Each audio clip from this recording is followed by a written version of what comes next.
Sa umasang karabalang kita nagatipon, sa adlaw-adlaw nga pangabudlay may paglaong nga nagadaksa.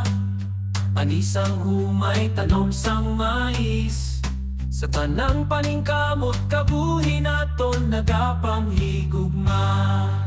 Kaysa karabalan kita nagahilyon, ang paghalong sang mga sapat anisang talipay. Pagkakadlaw nga pangabuhi, inihamon nga dampang sa akong pagkatuto ang kalidong nagatuhaw.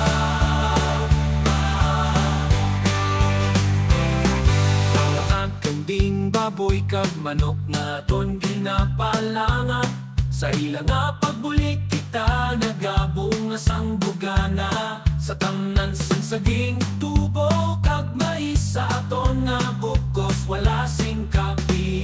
Kita nga mga taga-Charabalan may kinagangalain, sa pagbinuligay kag sa aton nga kaupot. Sa tungasang kabudlayan ang kabubusan nagapadayon. Kayang Karabalan